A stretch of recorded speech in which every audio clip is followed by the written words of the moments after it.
Hey, you guys thinking about doing some tip-up fishing? Check out this video.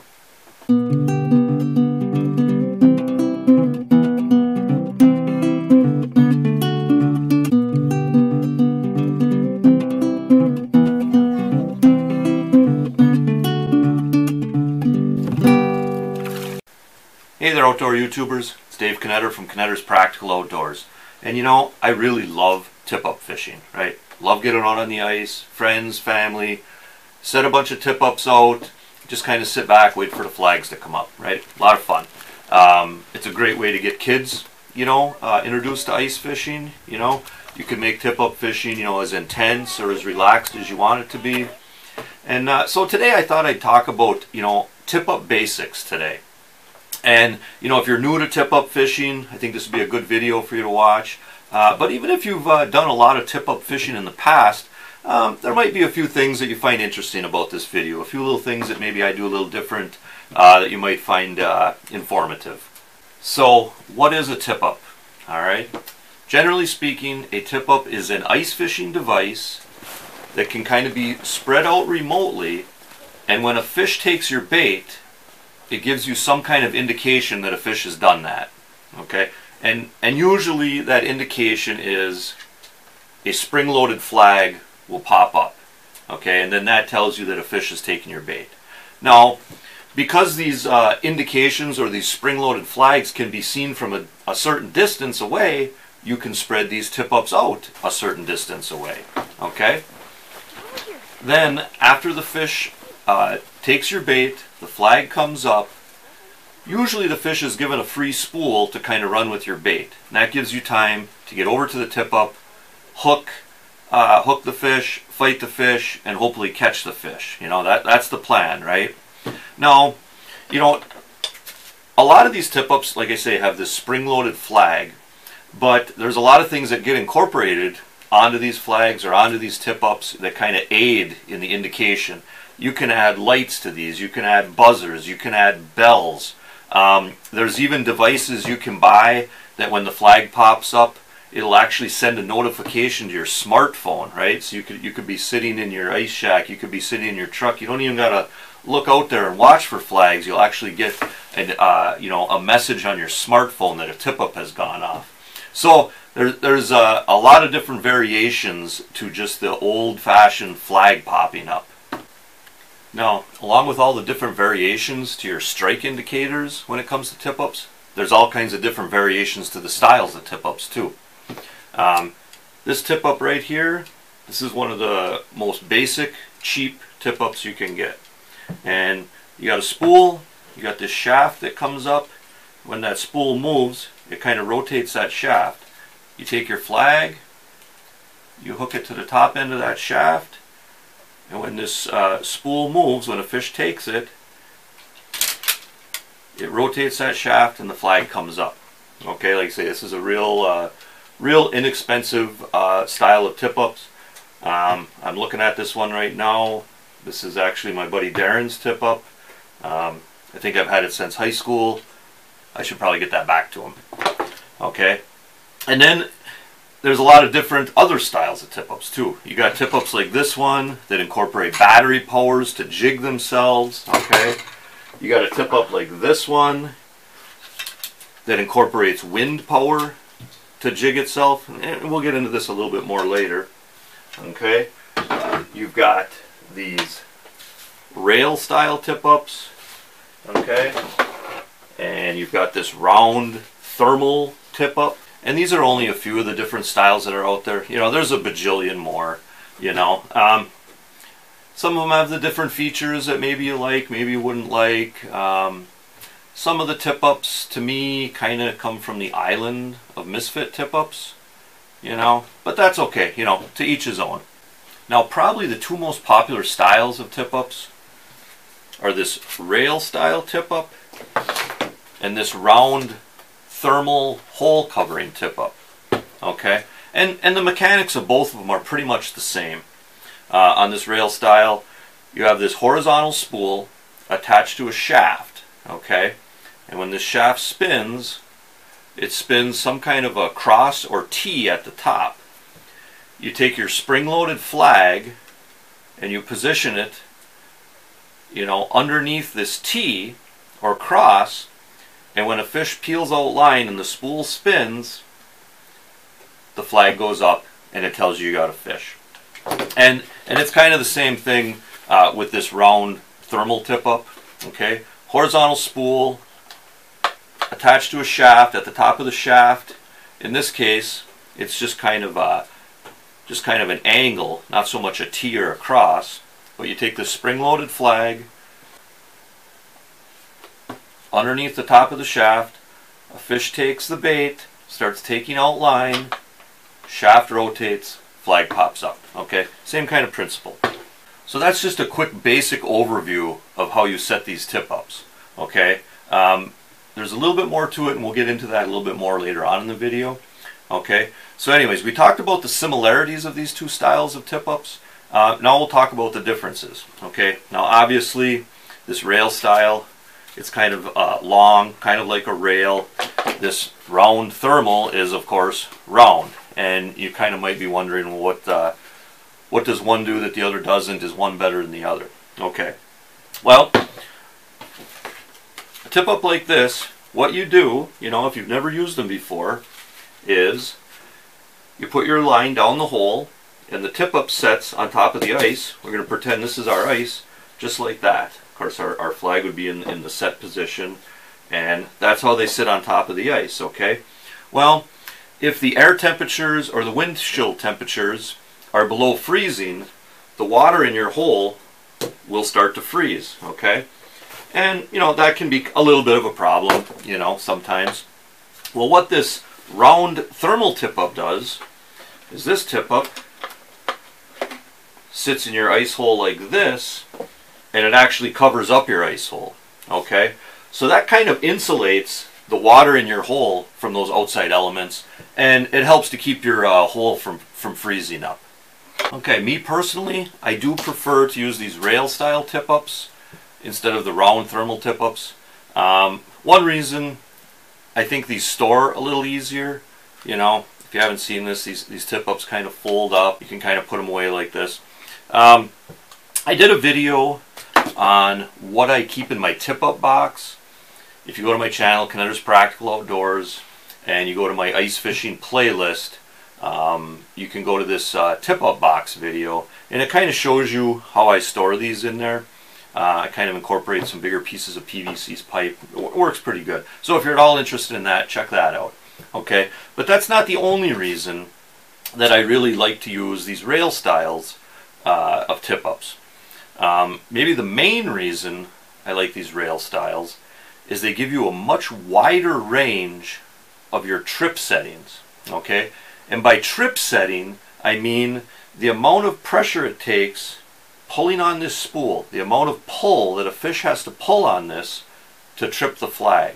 Okay, and that kind of makes a pretty big difference, right? Because ideally, you want the flag to be as sensitive as you possibly can without having the bait that you've put on your hook trip the flag. Okay, so if you're fishing with a little bit bigger minnows, these bigger minnows, if the flag is set really sensitive, might be tripping it off and giving you these false alarms and these false flags coming up when there really wasn't a fish down there at all. It was just the minnow tripping the tip up. But somebody might say, well, hey, don't you like to keep your holes from freezing up? You know, which of course I do, but what I do is I incorporate one of these separate hole covers, okay? And these hole covers just kind of fit over the tip up like that, and then this sets down in the hole, okay? And a couple of the reasons I like these separate hole covers as opposed to using the round thermal tip-ups is, you know, these can be used with a lot of different tip-ups, you know? And in fact, one of the times that I use these a lot is when I fish with these wind tip-ups. One of these wind tip-ups like this, okay?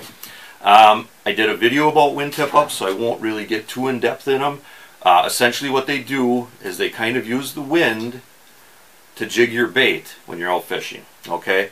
And of course you have this open hole right under here. Your line comes down here, you have this open hole, and of course, just like any other tip-up, that hole can freeze up, but it's a much bigger deal with these wind tip-ups because this line is exposed. The spool's not down in the water below the freezing line, you know what I mean?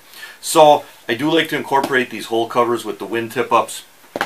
If you're interested in more details than that, I did do a video on wind tip-ups. Again, go to my channel, Knetter's Practical Outdoors, go to the ice fishing playlist, and go to the video. It's called Ice Fishing Wind Tip-Up Tips. Okay, and I really get into some of the modifications I made to that tip-up, some of the ways that I incorporate the hole covers.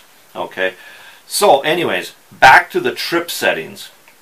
It's a real big deal, you know, how much pressure it takes for, you know, how much pull that fish has to make on your spool to make the flag go off. Okay, if you're using really big minnows, you can't have that that trip setting set real light, because your minnows will trip the flag off. All right, but you don't want the trip setting to be too stiff where a fish comes along and it really can't even set the flag off. Okay, maybe a finicky biting fish, you don't want them to spit the bait out because they're having a hard time pulling on it.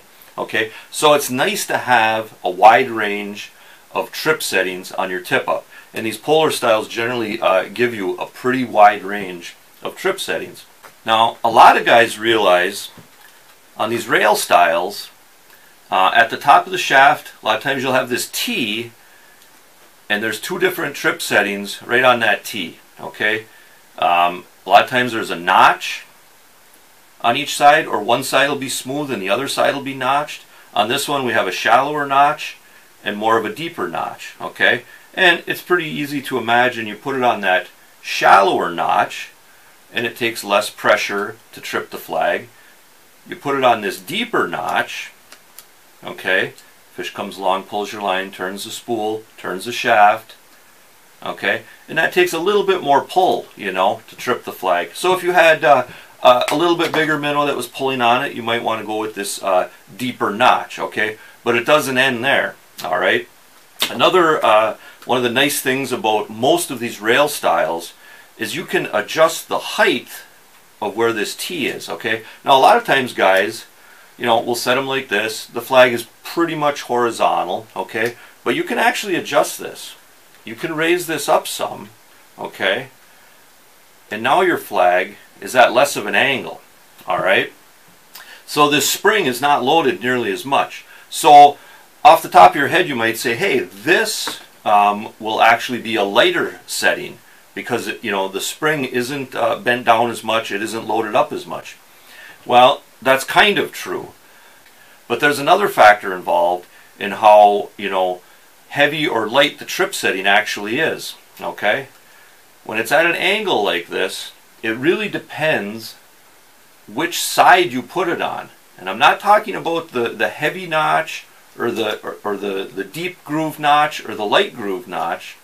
I'm actually talking about which way this T spins. All right, so if you've got it over on this side and your spool spins this way, it actually has to push that flag down quite a bit before it comes loose and back up. All right, now if I took that same light setting and I put it over here and I spun the spool the same way, it actually doesn't have to push that flag down at all, and that's a much lighter setting. Okay, so there's a lot of different variables with this. When you add this angle especially, there's a lot of different variables, you know, depending on which way you spooled your spool and which way it's turning.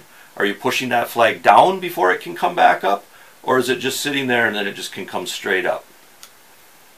Okay, again, I'll set it on the heavy notch. Okay, and if your T is spinning this way, that flag has to get pushed down before it can come up. All right, we'll put the heavy notch on the other side.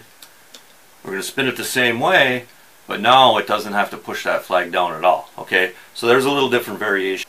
Now there's another variation to this, you know, light or heaviness of your trip setting, and this is kind of an anomaly a little bit.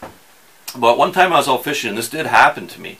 Now you've got this set up, okay, you've got it at a little bit of an angle, and you know, if the spool spins this way, if the line comes off the spool this way and turns it this way, it has to push the flag down. And that can, again, that can be a really good thing if you've got a little bit bigger minnow and that minnow is pulling on that spool. You don't want that minnow to trip the flag off. Okay, so I had a minnow set like that one time, and if you watch, it kind of has to push that flag down. If you look at this, this flag has to get pushed down right before it comes loose, but sometimes the other side will spin around and catch it before it can pop up. And that's what can happen when the flag is being pushed down before it can pop back up. Okay, let's see if we can do that again. Fish is starting to take it. It spun it around so quick that the other side caught the flag before it could come up. That's just a little bit of an anomaly. That actually happened to me out on the ice. I was kind of standing close to the tip-up and I could hear it making noise. And I actually watched. I watched that tee spin around a few times and the flag never came up. And I was wondering, what the heck is going on? It didn't make any sense to me. Now, it's not that huge of a deal because eventually the fish will probably stop, slow down, and the flag will pop up and you will get an indication. But it is something to keep in mind if you go at this angle, you know, and depending on which way the spool is spinning, you know, depending on which side you go, but if you do set it with that heavy trip setting, that pushes the flag down, just be aware that a fish could grab it, pull it real quick, and the other side would spin around before the flag could come up. It's just something to keep in mind. I don't think it happens a whole lot, but just keep that in mind.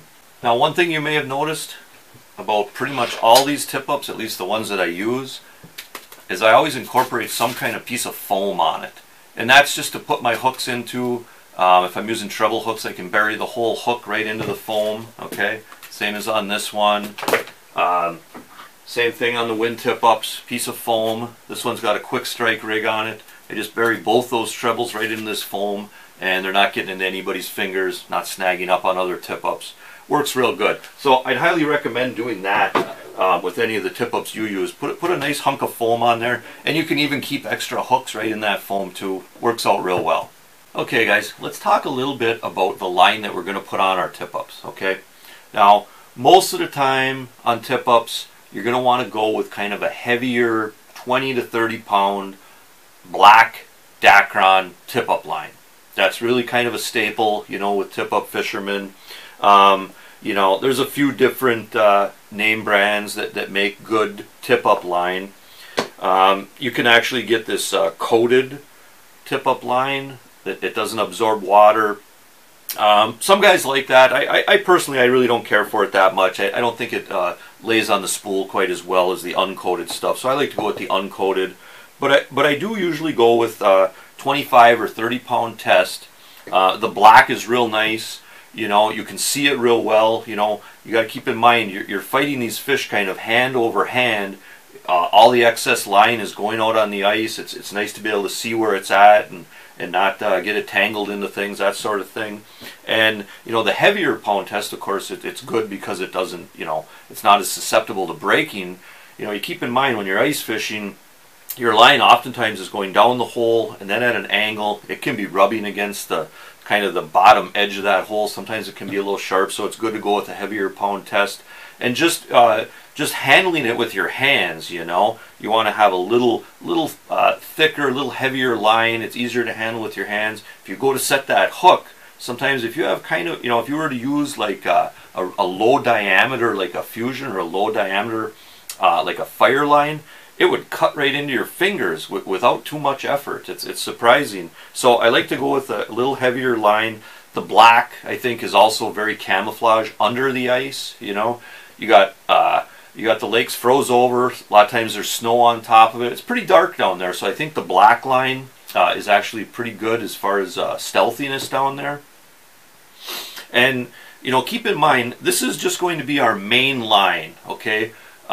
Most ice fishermen, including myself, we're going to be using some kind of a different leader depending on what we're fishing for, what we're fishing with.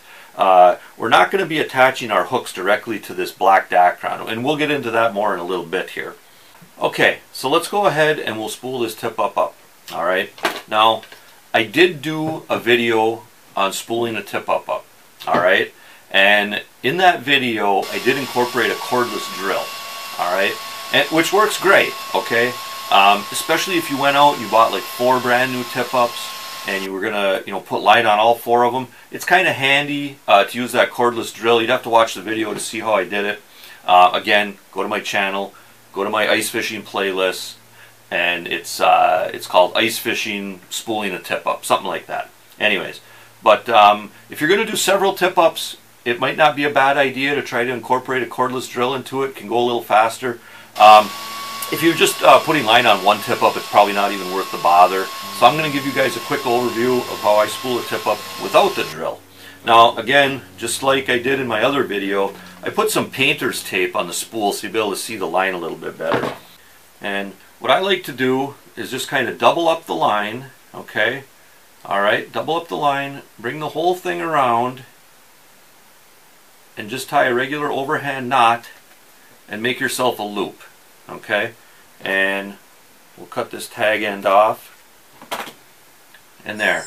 So there, we have this loop now. And we're just going to bring the line back through the loop itself just to make kind of a slip knot, okay? And then we're going to put that slip right over the top of the spool, and we're attached to the spool, okay? Just as simple as that. And now, just like any other fishing reel, we're going to try to put this line on this spool the way it comes off of the filler spool, okay? So I'm going to wrap it a few times with hand over hand to get it started, okay? And then I'm just going to kind of keep tension on it and wind it on, just like that. Now if you notice, I like to go back and forth fairly aggressively when I'm winding the line on the tip-up, okay? You see what I mean here? You see what I mean? I kind of like to bring it back and forth pretty aggressively, okay? In kind of a zigzag fashion.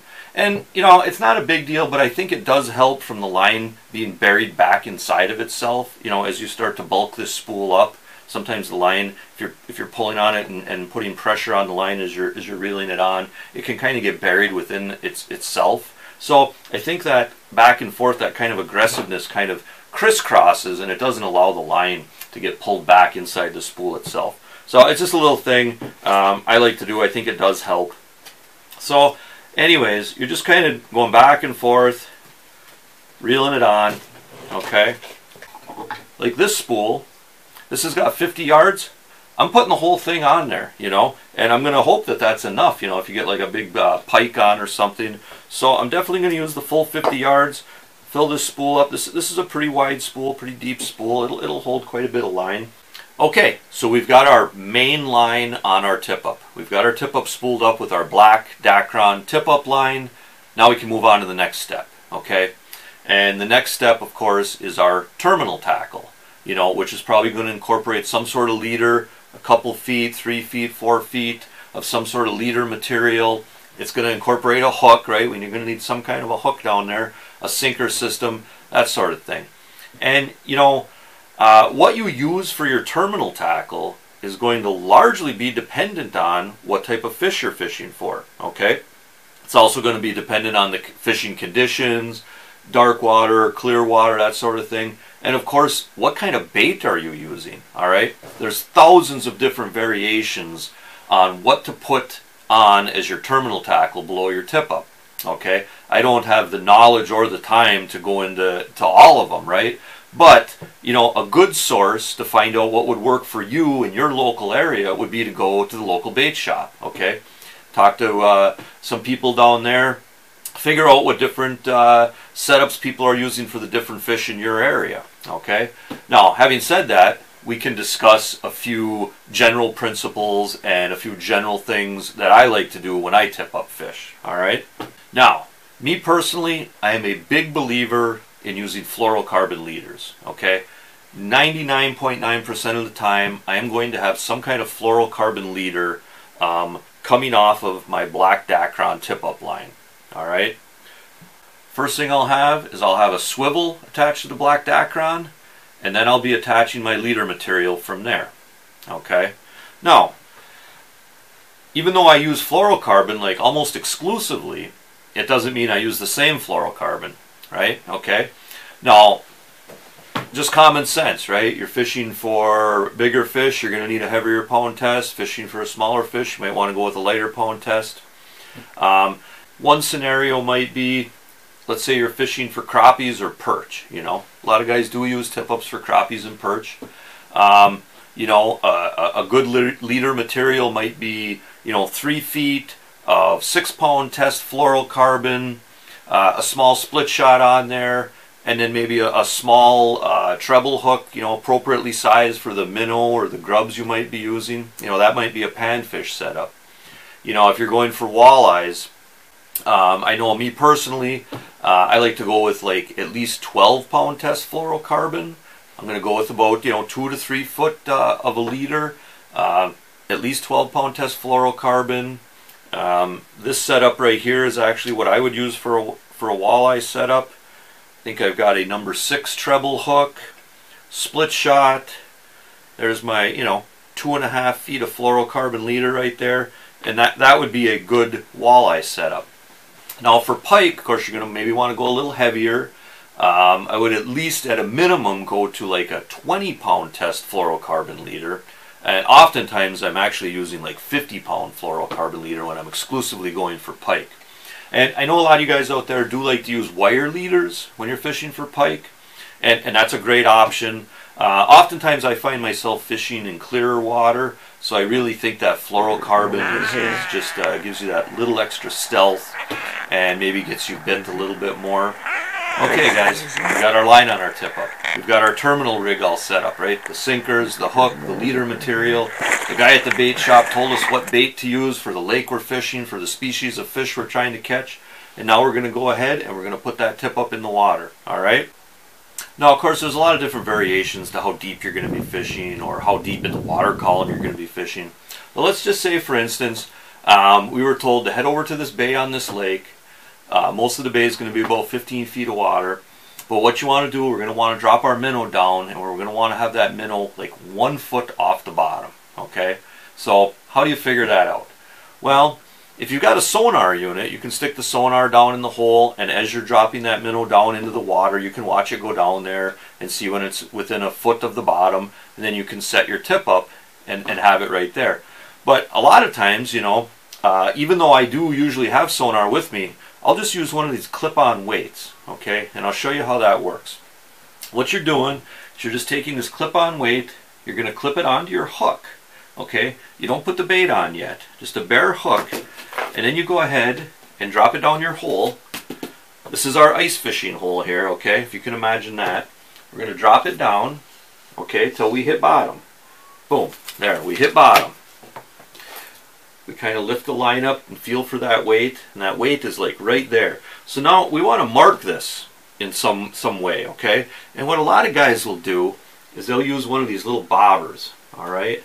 And they'll kind of mark that spot on the line, all right, right there. That's bottom, okay? And then they'll pull the line up, of course, because you're going to want to take this weight off, all right? Now, this marker is set so this hook would be exactly on the bottom, all right? Well, we don't want it exactly on the bottom, right? We want it a foot off the bottom. But also remember that when you set this TipUp down in the water, that spool goes down the hole another 6-8 inches depending on the model TipUp you have. So the first thing we're going to do is we're going to compensate for this distance, all right? So we're going to want to slide this bobber about that distance first, okay? And then, remember, we also want our minnow to be a foot off the bottom, so we're going to add another foot, okay? So now, this bobber marks, this. We want this bobber right next to this spool when this TipUp's in the set position, okay? So what we're going to do is reel up this excess till that bobber's right there, okay? We're going to set the flag, you know, to the desired setting we want. We're going to go ahead and put our minnow on the end, on this hook, right? Okay, I got a nice little rubber minnow. We're going to pretend this is our minnow. We're going to hook that minnow right through the top of the back. Now, we're just pretending that rubber minnow is a real minnow, okay? I wouldn't recommend that you use rubber minnows when you're out ice fishing, okay? I know a lot of the manufacturers claim that their plastics or their rubber baits are as good as live baits, but me and you, we know there's a reason why bait shops are still selling live bait, right? Okay, just keep that in mind. And we're going to drop it down our hole. We've got our line marker right there, okay? Now we're going to set that in the hole, and we're fishing, okay? And what that marker does is when a fish takes this, I'll kind of simulate a fish down here. Fish takes this, flag goes off, line goes out, you come over there, you take the tip up, and you want to fight the fish, right? Now a lot of times you're going to pull this out of here and you're going to try to make sure that that fish has a good free spool. You're going to come up there, hopefully you're going to hook the fish, fight the fish, catch the fish. But you don't know how much line this fish has taken out. So when you go to set this again, right, pull this up, maybe you got to put a new minnow on, you've got this marker right in place that lets you know exactly where you want to set this, you know, so you can have that repeatability. You don't have to put that weight back on and keep checking it. So now a lot of guys do like to use these little bobbers as markers. Me personally, I don't really care to do it. A lot of times I think they freeze up, they break. Now if you were going to use this little bobber as a line marker, you'd probably go ahead and you'd hook the other end. Well, when both ends are hooked up and you go to hook a little bit bigger fish, I think it actually kind of pulls on the ends and breaks them off. They just don't seem to work very good for me. I don't really care to use them. Now some guys will actually use buttons. They'll actually weave their line through a button, okay? And then they'll use that. They can slide it up and down their line and they'll use that as a line marker. And buttons do work quite well with that. The one thing, I don't really care to use the buttons so much. I've actually had the center of some of the buttons actually bust apart. Same thing, you go to set the hook on a fish that's maybe a little larger. It puts a lot of pressure on the line to straighten out, and it can actually bust the interior of the button up. But even if it doesn't, I really don't care to use buttons as much. You can't really take them off the line very easily if you're going to move them a long distance or something. What I like to use for line markers on my tip-ups are actually the cut-off ends of these spring bobbers. Okay, you guys have all seen these spring bobbers, right? You go ahead and you just kind of pull the spring back. Just kind of pull the spring back, put it in that groove and let the spring go, and there they are. And they really hold tight and they work real well and they don't break. You go to set the hook, you know, on a fish and that line tightens up and tries to go straight. These don't break, so they really work well. You know, another thing I'd like to show you guys that I like to do with my tip-ups to kind of trick them out is you've got this line guide that hangs down, right? Your line comes off the spool through this line guide and then it goes down, right? Okay. Well, a lot of times these line guides come as a closed loop. I like to bend them and open that loop up so I can take that line in and out of the loop itself. Because what will happen is, like, a fish takes a bunch of line out and I want to gather all that line back up on the reel. I like to be able to just take that line right out of that guide, slide that guide right away, and then I just kind of hand over hand reel that line back on. Okay, and that seems to work a lot better than actually kind of doing this, especially when you're out on the ice. You know, you might want to have gloves on or something. There's, you know, a lot of water freezing to the line. It's just not so good. So I like to just pull it right out of that guide, okay, and then just hand over hand it. And I can pull a lot of that ice right off the line as I'm hand over handing it back onto the spool. And that really seems to work well. You know, this is another style. Same thing on this one. I just kind of bent it open so you can get the line in and out of that spring. Okay, and even on this style one, this one wasn't a spring, but I just took a hacksaw and I cut it open, you know, cleaned it up so there's no sharp edges, so I can get that line in and out of that one too. And I'll tell you what, that really works good. That's another good tip that I think makes life a lot easier when you're out ice fishing. So guys, you know, when you're out on the ice, of course, remember what we talked about before, you know, with the light or heavy trip settings and all the different variations that play into it, right? You know, which side of the shaft you go to, which way the spool spins, you know, which notch you use, the heavier notch, or the lighter notch, you know. How high up and down you set this shaft, you know, depends on how much load is going to be in this spring, you know. All those different things play into how light or heavy your trip setting is going to be. And, you know, again, remember, you want to have that trip setting just heavy enough so your bait doesn't give you false flags, okay? And then, you know, of course, then you're hoping that that's light enough where the fish, finicky fish won't feel that, and they'll keep the bait in their mouth. But remember that when you're out on the ice.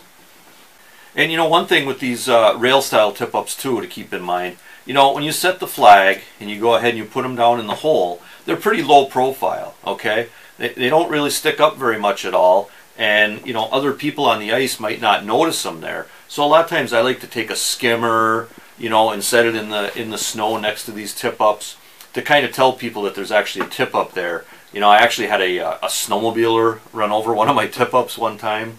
So it's not a bad idea to mark them, kind of make them visible. You never know. Snowmobiler comes by side comes by, even an airplane landing on the lake. You want to let them know where your tip-ups are, right? You never know. You might have one of those crazy pro snowmobilers, you know, maybe one that's sponsored by, you know, Articat Yamaha or something. He might come buzzing by and run one of your tip-ups over. So we're out on the ice. We got our tip-up set. We got our bait in the right spot. Now we get a flag. Now what do we do, right? Okay, well, you definitely want to head over to the tip-up, all right? A lot of times you'll be able to see if the fish is still pulling out line. You'll be able to see if this is still spinning or not, okay?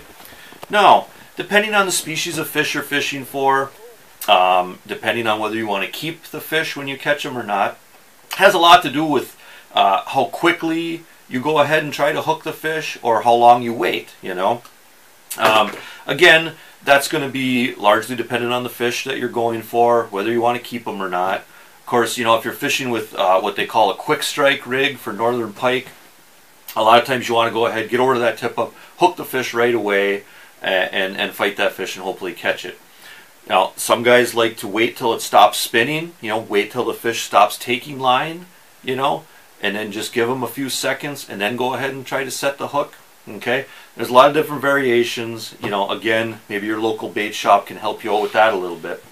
But, you know, one thing that you always do want to do is when you're pulling this tip up out of the water, you don't want the fish to feel you doing that. You want to try to give them line, make sure they got a nice free spool working for them. You don't want to bump this spool on the edge of the hole as you're pulling the tip up out. Okay, give yourself some nice slack. And, you know, go ahead and grab the line, you know, nice and firm, and give the fish a hook set. And of course, you're fighting it hand over hand now. You know, remember, you don't have a drag system. You don't have a fishing rod, you know, taking up some of the head shakes and some of the runs this fish might make. You're fighting it hand over hand, so your hands are the drag system, okay? So, you know, just keep that in mind. It's going to be a little bit different than fighting a fish, you know, with a rod and reel. And, you know, try not to let them break off, that sort of thing. And, you know, again, if you're trying to keep these fish, some people incorporate a gaff hook, and they'll gaff the fish in the hole, and they'll pull them out. Now, certainly if you're going to release these fish, you don't want to be gaffing them. If you're going to be releasing these fish, you're going to kind of want to hand land them in the hole. So there you go, guys. You know, there's kind of overall basics of tip-up fishing. You know, for you new guys, you know, I hope that gets you pointed in the right direction. For some of you guys that have fished with tip-ups before, I hope maybe there's a couple things in there that you thought were interesting that you might want to try yourself. But anyways, guys, hey, remember to hunt, fish, laugh, repeat. This is Dave Knetter from Knetter's Practical Outdoors. Hey, thanks for watching and God bless.